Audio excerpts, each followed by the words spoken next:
Hey guys, welcome back to DCS World.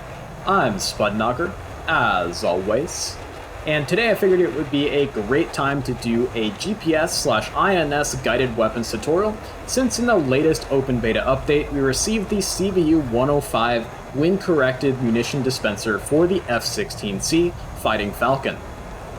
Now, some of you might think that GPS and INS guided weapons are rather boring weapons to use, and you wouldn't be wrong about that. In fact, there's an entire song written about it called the JDAM Blues. But it's an incredibly important skill to know how to engage targets with weapons like WCMDs, JDAMs, and JSOWs, because the vast majority of weapons expended in modern air combat are JDAMs. And it is a skill that you will definitely need for a bunch of upcoming campaigns for the F-16 on the Syria map that'll definitely have you singing the JDAM Blues. So without further ado, let's go ahead and get started.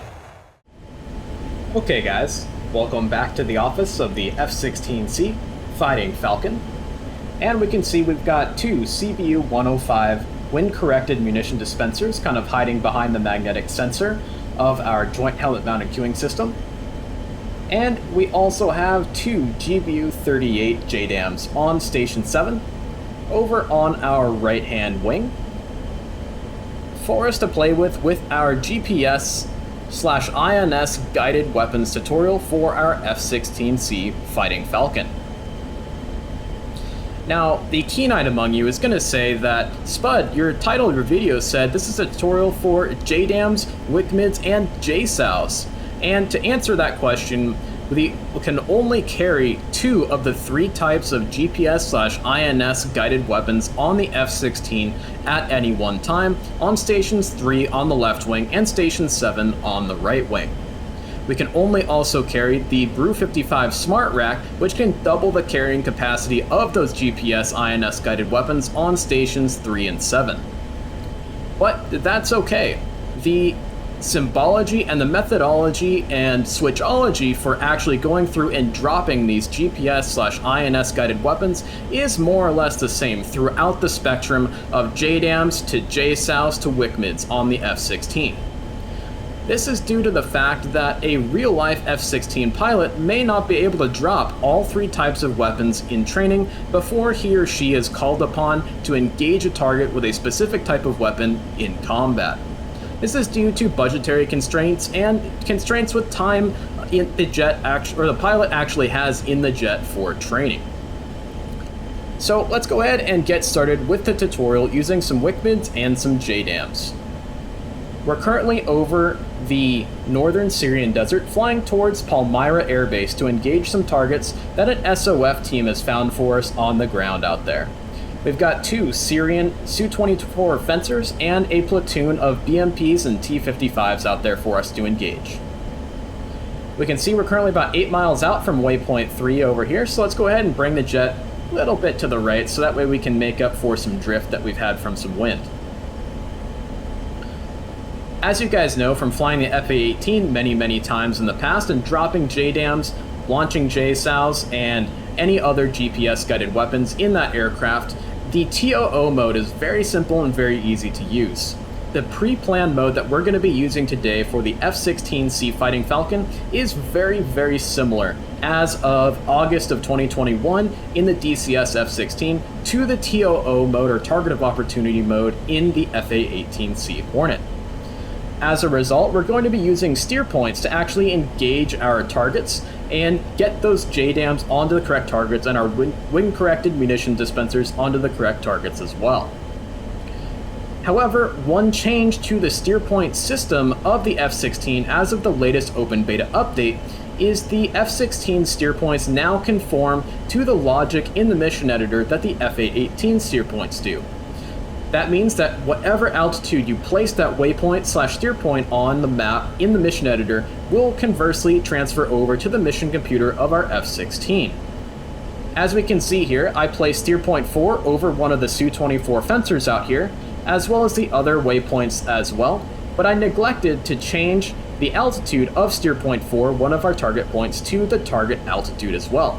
We can see I did get in the correct values for the altitudes for Steerpoint 5, our next target, and Steerpoint 6, our third target. So let's go ahead and correct that now. You guys may run into that problem if you have older F-16 missions that you've created in the mission editor that do not have the waypoints actually situated with their altitude at ground level. Very easy to fix. All we need to do is on our ICP, hit STPT/the 4 button on the keypad. That brings up our Steerpoint DED page. We'll just dauber it down to the elevation and we'll put in the new value that is required, which is going to be 1274.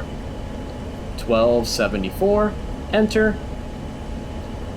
We'll go ahead and swap a couple steer points and make sure that we have it in correctly, and we do, which is perfect. So we'll go ahead and hit return on the Dobra to get back to our main DED page, and we'll go to air-to-ground master mode. Now I realize we're getting a little bit close to our target area, so let's go ahead and enter into a little bit of a holding pattern. We'll just bank the jet a little bit so that way we can actually talk about the weapons that we're going to be using. We're now in air-to-ground master mode, and why don't we go ahead and pull up our TGP on our left MFD. We'll go display switch down, so that way we can make our left MFD our soy, and we'll zoom in and hit our FOV button. We can see that we currently have our target point is a Su-24 fencer on the ground there at Palmyra Airfield. If we scroll through our other two waypoints, we can see another Su-24, and we can see a platoon of BMPs and T-55s as well. So let's go ahead and go back to our original steer point. That's going to be our first target. We're going to drop our two GBU-38s on the two Su-24 fencers. But first we have to get the weapons turned on and get their INSs aligned. Coming down to our SMS page on our inventory, we're going to go ahead and make sure that we have our CBU-105s turned on, as well as our GBU-38s turned on. Once you have power onto them with an air start like we've just done, you're going to see a ready indication to the left of the actual number of weapons you have on board the aircraft. If you do a cold start, you're going to want to make sure that you get power on to your INS/GPS guided weapons as soon as possible. So that way the actual INS systems on those weapons can start aligning themselves and get ready to rock and roll to drop them onto targets as soon as possible. It will count down from a 10 down to 9, 8, 7, 6, 5, 4, 3, 2, 1, and then finally ready. It takes between about 3 and 5 minutes from my testing. So just keep that in mind and make sure you get those turned on before you get into your combat situation on your mission, whether that's a campaign, a private mission, or a public server. So as I was saying before, currently the pre-planned mode of JDAM/other INS guided weapons in the F-16 is very, very similar to that of the TOO mode for the FA-18 Hornet. Except you don't have to actually set a waypoint as a target point. All the steer points you have in your mission computer of your F-16 are ready to go as target points right now. So all you have to do to say drop a whole bunch of JDAMs all at once onto multiple targets is just have steer points on top of those targets, like we have steer point 4 and 5 on top of two Su-24 fencers. That's going to allow us to fly over the top of Palmyra Airfield, hit the pickle button once for steer point 4, swap up to steer point 5, hit the pickle button once again, and both of our JDAMs will fall away and hopefully hit their targets. So we'll go ahead and we'll kick the autopilot off, and we'll come back around a little bit quicker so that way we can engage those targets a little quicker and make this video a little bit shorter. And we'll pull back on the throttle so that way we can decrease our turn radius a little bit. Now normally when you're dropping GPS and INS guided weapons, you're usually a lot higher up in the sky, trying to stay out of the way of the engagement ranges of AAA, SAMs, etc. But for today, I want to kind of bring us down a little bit lower so that way you guys can actually see the target point that we're dropping on and be able to get a good visual on everything that we're doing. Let's see, we've got about 50 degrees to go off of our nose. And Palmyra should be right over there. next to that little hill on the desert floor. Alright, there's our target point. We now have it in our HUD, so we can easily fly out towards it.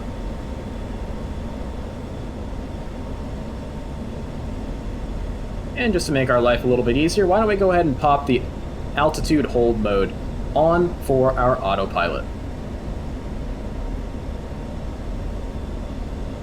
Alright, our SOF team has cleared us hot. There's definitely no friendlies down there at Palmyra, so we'll go ahead and fly on in and engage our targets. So this is the maximum launch range queue and staple that I told you guys about earlier. The only difference between the JDAMs, the WCMDs, and the JSOWs is really just going to be the maximum range at which you can launch them. Because JSOWs are glide bombs, you're going to have a much longer maximum range that you can actually engage targets with.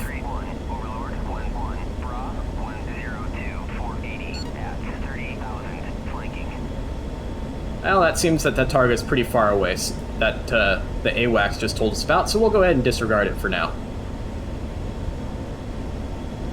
But I guess you never know when the Syrian Air Force could try to sneak up on you.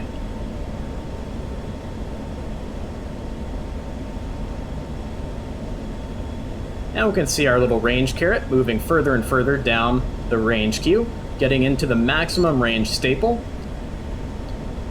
And we can see the bomb drop queue dropping down the azimuth steering line down to our velocity vector.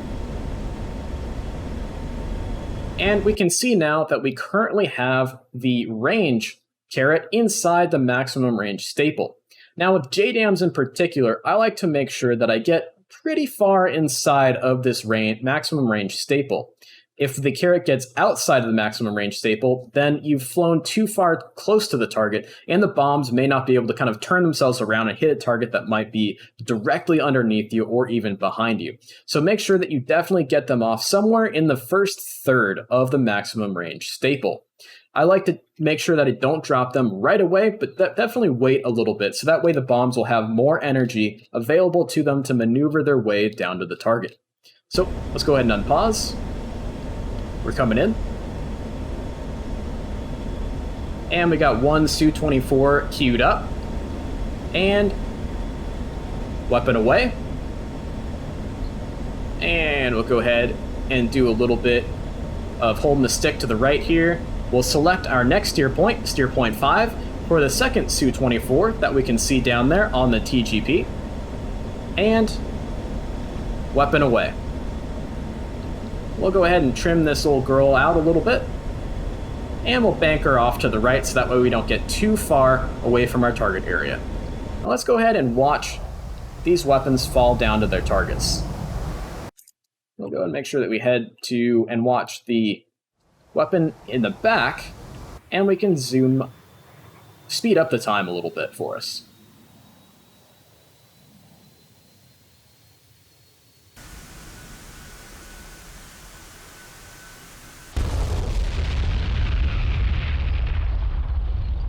And we can see we definitely got 2 hits on those fencers down there.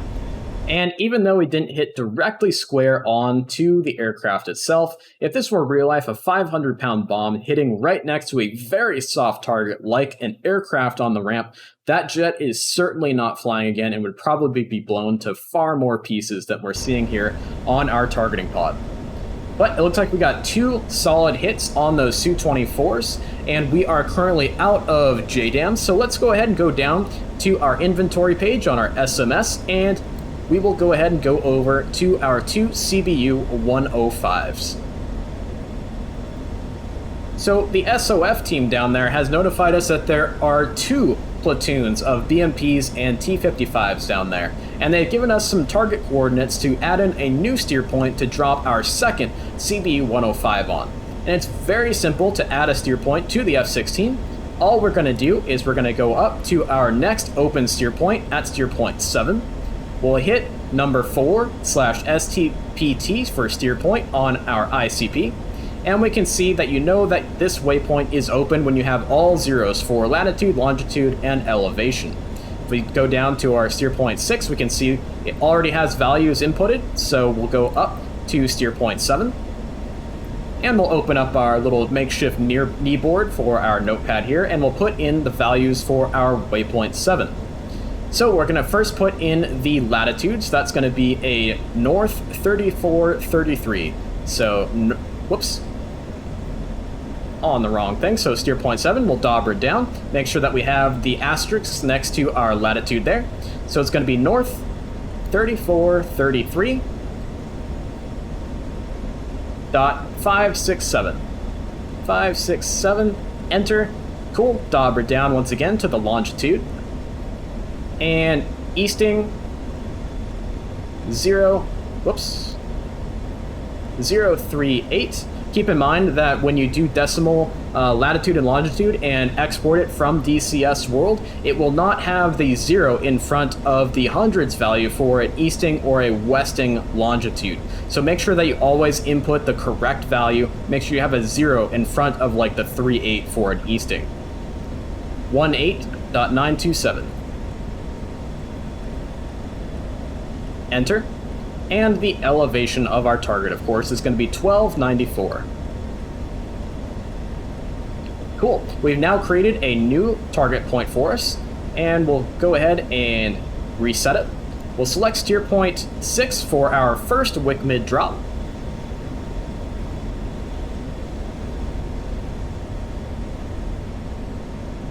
And we'll go ahead and kick the autopilot off and bring the jet around a little bit faster. Pulling back on the throttle again to decrease our turn radius. And we know our target out there is right there next to that low-lying ridge.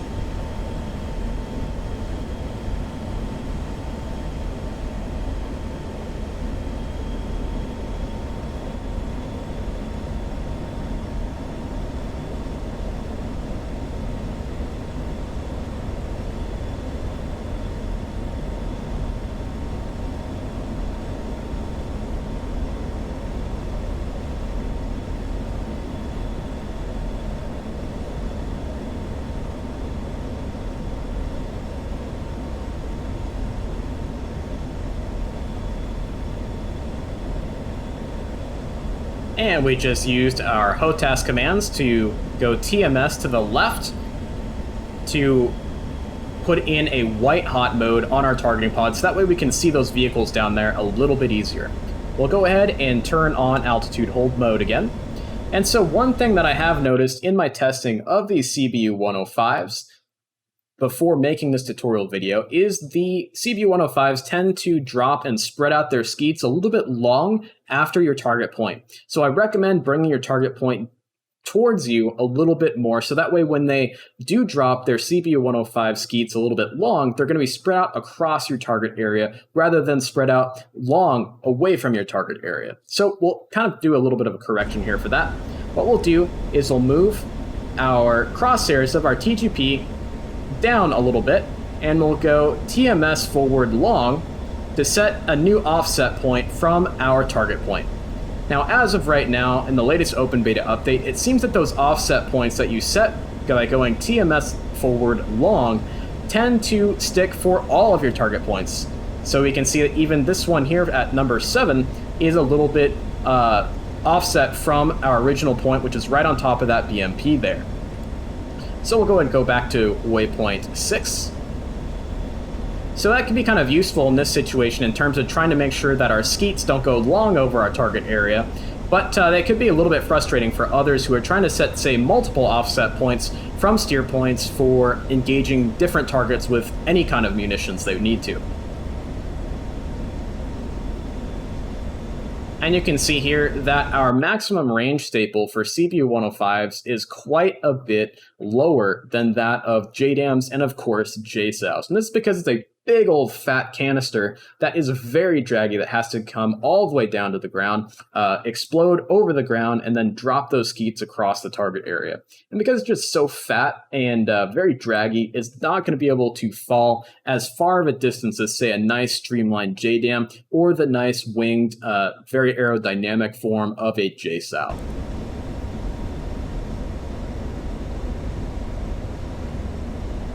Alright, we're coming within max range here. And hopefully I haven't goofed this up. And we will go ahead and drop our first wick mid on Steerpoint 6. Kind of hold the stick a little bit here as we get a little bit out of trim. Come back to the left a little bit. Come on.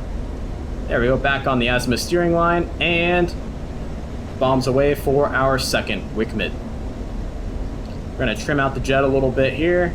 A little bit of right, left wing down trim, then a little bit of right wing down trim. Get everything set up again, nice and smooth. And we'll go and watch our weapons falling to their targets. And for the sake of time, we'll just kind of speed up time a little bit here. And this is looking like a much better drop, making sure that we did have the bomb falling a little bit short, because as of my testing, like I said, the skeets tend to fall a little bit long across the targets. Ooh, that's going to be a good one. Nice.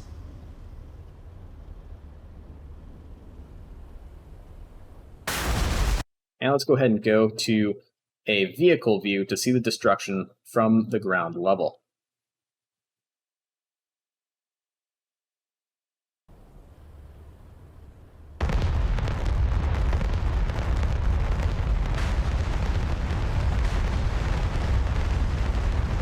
And there was definitely some wind in there that blew the skeets to the west across the target area. So that wasn't the best drop in the world, but we definitely got some hits on some of those vehicles down there.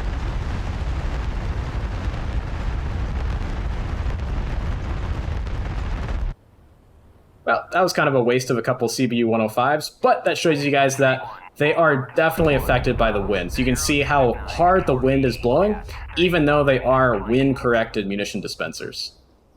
It really only affects the guidance of the canister itself. Then once the canister breaks apart and the skeets actually come out, those munitions suspended by parachutes are going to be heavily affected by the wind.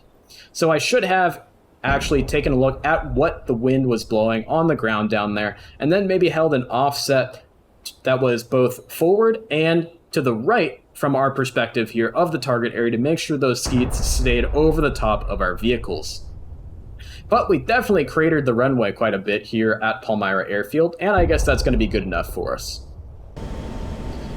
So I hope you guys enjoyed the video, and I hope it helps you out in knowing and understanding how to use GPS/INS guided weapons in the F-16C Fighting Falcon. It's very nice to see the F-16 getting more and more love from Eagle Dynamics, and it definitely needs it. So, fly safe out there, guys, and of course, stay healthy as well. We'll see you in the next one.